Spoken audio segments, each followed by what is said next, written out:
Alright guys, I want to get into the many issues of spot drop zone coverage. So we're going to go to the practice field. We're not going to turn match on.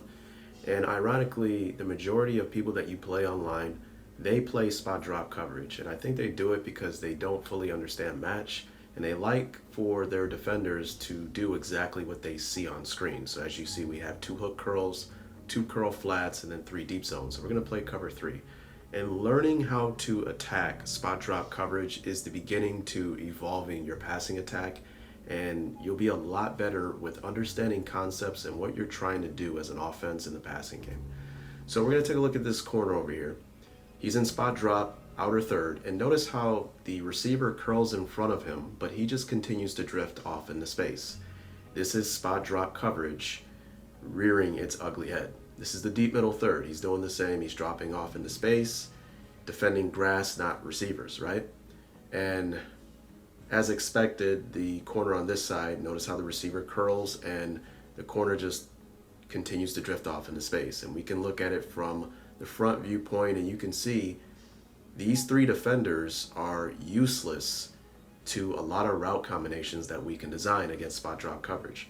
So in this video, I'm going to get into a game. So this will be the 5th game that I have running this new account, okay? And my opponent ran spot drop coverage like every play, okay?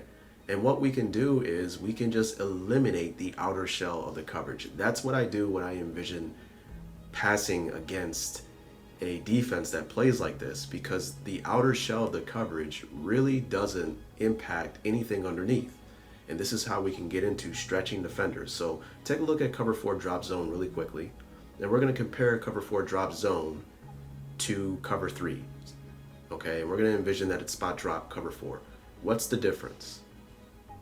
Okay, go back again. Okay, notice how there's no difference. It's 2 hook curl defenders, it's 2 curl flat defenders, right? And then when we switch to cover 3, we get the same thing. We have 2 hook curl defenders and 2 curl flat defenders. Nothing changed. The only thing that changed is instead of it being 3 on the back end, being the outer shell and being useless to an underfield attack, now we have 4 on the back end in cover 4 drop zone. But the layers underneath are exactly the same. So whatever we learn in regards to how to attack cover 3 sky, we can utilize those same concepts against cover 4 drop zone, because it's the same layers underneath. 2 hook curl defenders, 2 curl flat defenders. So take a look at this screen here, okay? And what I do is, okay, I know you're in spot drop coverage or cover 3 sky, right? You're not gonna match anything. So we can just X out these defenders, okay? They're just really not a part of the passing attack if we design a passing attack to attack underneath. They're just going to defend the outer shell, which is the deep thirds, okay? Remember, they just drift off into space. And then we can take a look at these defenders underneath. That leaves 4 defenders underneath, and we have 5 potential receivers. We can do a lot of different things to attack this. This is where you can divide the field up into these little zones. Now, I'm not going to be exact with this, but this is just to give you an anchor point so you can see where we're going with this, okay? We have the flats on the outside. We have the curl zones, we have the hook zones right here, we have the seams, and then we have the post, okay? So if you look at it from this perspective, this is how I do it, okay? It'll make it a lot easier to understand how to attack a spot drop zone defense like cover 3 or cover 4 drop zone, okay? Now, take a look at this defender right here. What is his job? Well, he's the curl flat defender. So in spot drop, it's really about landmarks. He has a landmark that he's supposed to anchor to. He's going to get depth, get to the curl, and then he can widen to the flat. Okay, hence the term curl flat. That's the way I look at it, okay? This defender, he's the hook curl defender. In other words, he's going to start off in the hook, and then he's going to widen and get to the curl, okay? And then on and on and on, it's the same thing. We got hook to curl, curl to flat. Those are the 4 defenders. So when you think about it, what if we have a route in the flat and a route in the curl? How can this defender defend both? He can't, right? So that's how we can stretch this defender. We can stretch him with a wide variety of different concepts to where he's just never right. And the reason why we are able to get away with this is because the outer shell of the coverage can never get involved with our attack underneath. Okay, so in this game, you're gonna see me, at first I'm diagnosing what my opponent is doing, and I finally come to terms with this guy's gonna sit and cover 4 drop zone the entire game. So I don't even have to run the plays that I'm comfortable with running. I can go through my playbook, pick random formations, random plays, look at the play art, and understand where the play will stretch a defender. And that's what this video will entail. So first offensive drive, I come out in one of my plays, and the pre-snap read here is cover 4. So I don't know that he's just spot drop cover 4 every play yet. Again, I'm collecting information. I jumped into a run, so I'll speed through all of this. I continue on my drive, and I just collect information as I drive up the field. Occasionally he goes to cover 3, but no matter what, he's in spot drop coverage, and with the sprinkle of cover 0, right? But it's primarily cover 4 drop zone, cover 4 spot drop or cover 3, which is both, spot drop coverages, at least cover 3 sky pretty much. So we get a field goal. I made a mistake on this play. It was wide open because I was high-lowing a middle defender, and I didn't wait for the throw. However, I go ahead and take the points. Word of advice: your first drive of the game, always take the field goal, right? Don't go chasing, because if you get 0 on your first drive, that can really be like a momentum swing for the defense. Just take your points. He went ahead and scored. That's fine. And then I got the ball back. So now I'm doing the flood concept, because now I know what you're doing. You're spot drop, cover 4, spot drop, cover 3. And on this side, we are sending the deep fade pattern to get rid of that outer quarters defender. And then what does that leave? That leaves this flat defender to decide what he's going to do. Are you going to defend the curl and get in the window to where you can kind of defend on the throw to the out pattern? Or are you going to defend the flat? And we can just throw right off of this player. Okay, so usually when I pick this play, I'm almost always throwing this deep out pattern. So we fit it right in there in the window. And I believe I'll fast forward here. A couple of plays. Okay, so right here I'm like, you know what? I can select a play and create a high-low read. How can we do that with this play right here, right? And well, I'm thinking, well, how about we turn this player into a hitch, right? So now we can high-low defenders, now we leave the potential where no matter where we are on the field, what formation we select, we can high-low the flat, we can high-low the hook curl area. So I pump, and then I throw right over the top of our user defender, because he can never be right. We're not afraid of that outer shell, the coverage, these deep 4 quarters to impact the throw at all, because they are spot dropping to landmarks and they're just drifting off into space.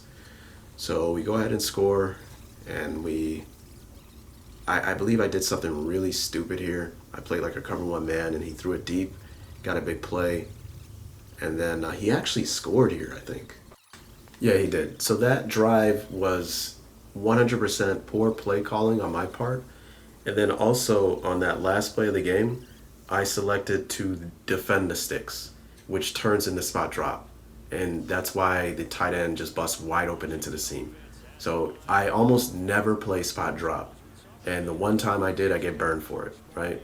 So next, we're in the half, and now I'm selecting random plays from different formations. So I go with the hang passing concept, and I'm just reading the second defender in, the curl flat. Here I make a mistake, right? The user is the second defender in. He defends the curl. I should throw the flat like right away, and I didn't, right? So we can take a look at it here. Okay, this is the hang passing concept. I'll leave a link to this passing concept. I think it's the best passing concept to learn first before you learn anything else. We're just stretching this defender here with the curl flat. He can never be right. He defended the curl. I should have threw it to the flat, and I didn't. So I got an incompletion there. Okay, but I think for the rest of the game, I had no incompletions. So we're high-low in the hook area over here. This defender can never be right. Okay, snap the ball. He defends in the area of that throw for the deep in pattern, so I throw underneath to the hitch. All right, 12 for 14, 122. So let's just move on to another formation and pick a random play. Right, so even if I see a play that doesn't have a lot of stretching involved, we can create one, right? So I go to this play. So how can we stretch this side of the field? Well, I decided to motion my tight end out, put him in a hitch, and then motion him back into the core, right? So now we can high-low the hook area. So he turns, he bites on that, now we throw behind him, right? And again, that's because we are 100% unafraid of the outer shell of the coverage. We just high-low the underneath defenders. There's nothing that they can do. I mean, this is one of the many problems of spot drop coverage. To me, spot drop coverage is horrible. Like, I just don't see the point in ever playing it, almost never, right? I believe there should be matching involved in every play where you play zone. That's just me. Now, I'm pretty sure I'm wrong. There probably are areas where spot drop pure is golden, but for the most part, I just don't like spot drop at all. So here I'm running the hang passing concept from a different formation. We're picking on that curl flat defender. He's just never right, right? He defends the curl, so we throw the flat, right? So I go to another formation, right? I mean, this is where you can explore your playbooks against opponents where you know what's going on, right? So this is the spacing concept, and again, we're just horizontally stretching the curl flat defender on that side. It can never be right, right? He defends that underneath curl pattern, then we just throw to the flat. If he were to widen to the flat, we would throw the underneath spot route. That's it. I mean, there's just nothing you can do. Now I pick the hang passing concept from a different formation. I'm going to work the right side. I'm going to read the curl flat defender. He stays in the curl area, so I throw the flat, right? I mean, that's just... Now, the reason why I ran it the play before is because it gave a pre-snap look of cover 2 zone. And then when I snapped the ball, when I ran it, I read the two safeties and they were taking read steps. So I knew he was in cover 4. So that's why I went ahead and went with the curl flat, knowing that even though it showed pre-snap cover 2 zone look, he was actually in cover 4. So here I knew he was in cover 0, and lo and behold, the game of Madden screws you with the animation there. That should have been a touchdown. Here's a nugget here. Whenever you're in the red zone and you pick a passing play and they're spread out, just look at the corners. If the corners are playing inside leverage like this, then that means that they do not have help to the inside. Their help is the sideline. If they don't have help to the inside, then it's more than likely man-to-man coverage, right? Now, if the corners were playing outside leverage, that would mean that they would have some type of help to the inside. So that's probably some type of zone. That's where I like to run the ball, right? So here I know it's a blitz, because your corners are in man-to-man coverage with no help to the inside. So we go ahead and throw, I believe I switched it. Yeah, I switched it so I can throw the slant on the right side to the number 2. And we go ahead and pick up a touchdown. So, I mean, this video, probably isn't too insightful for, people who kind of understand stretching defenders and etc. But everyone's got to start somewhere. There's someone out there who doesn't, have never ran into this concept of stretching defenders, whether it be vertically or horizontally. But once you kind of get this down pat, now you can, explore your playbook and look at the plays and see where you can possibly stretch defenders against spot drop coverage, because that's the majority of what people play online from what I've seen when they play zone. So here I get a nice little stunt action with the blitz play, as you see there. Okay, that's something that... So it's 4th down. We got him 14-17. We're up. He's going to kick this field goal to tie the game because it's 3 minutes left and it's 4th and 31. So, like, when I saw this, I'm like, are you serious? Right? So he actually came out into a play. So I'm like, dude, I'm just going to call cover 0. I'm not going to give you any time. We're going to back up, play inside leverage, and we're just going to sack you. I mean, you got to get rid of the ball now. If he were to get rid of the ball right then and there, we would just rally and make a tackle, right? So that was just foolish. Maybe he gets away with that with other players where they mistakenly play some type of drop zone coverage, right? In situations like that, you really just want to rush the quarterback, give them no time, force them to get rid of the ball early, and then just rally and make a tackle. So now he's panicking, right? He's down 3. He's got to get the ball back. And now he's getting out of his comfort zone of playing spot drop, and now he's playing cover 0. And as you guys know, I love to play against cover 0. It's probably the easiest coverage for me to attack. It's real easy to read, real easy to exploit, and we can get a lot of big plays against the coverage. So I welcome it, and we go ahead and win this game. So maybe I'll show a little bit more. Okay, the pre-snap read here is cover 0, honestly. Well, I should say obviously. And I go ahead and run it. I guess I wanted to peel off a little bit more time, force him to call a timeout. He chooses not to. So when you get in the mode to where you kind of like, you're real comfortable throwing the ball, at the end of games like this, you will get a lot of cover 0, and I will throw the ball. There's times where it's 3rd and 4, and I just need a first down, and it's an obvious running down, and they go cover 0, I will throw the ball, right? So he's cover 0 again. He wants to get the ball back at 2nd and 3, and look at the big play we get because it's cover 0 and we know how to attack it, right? Big play touchdown. So I'll leave it at that. I hope you got some insight from this video. Again, this video was more so tailored to, I thought it was a great opportunity to step into the realm of bettering people's passing attack against spot drop zone coverage, understanding that you really want to vertically and horizontally stretch defenders in zones if they're not matching to man. That's where zone coverage is very weak. It's very weak in the realm of, when there's multiple there's multiple receivers overloading zones, right? If I'm in the flat, right, and there's a player in front of me in the flat and a player behind me, I can't defend both. It's impossible. I can either defend the flat and they can throw behind me, or I can get in the window of the throw behind me and they can throw the flat, or I can do the worst of it all and be in the middle of nowhere, right? Be in the middle and not defend either, right? So now the quarterback can decide where he wants to go.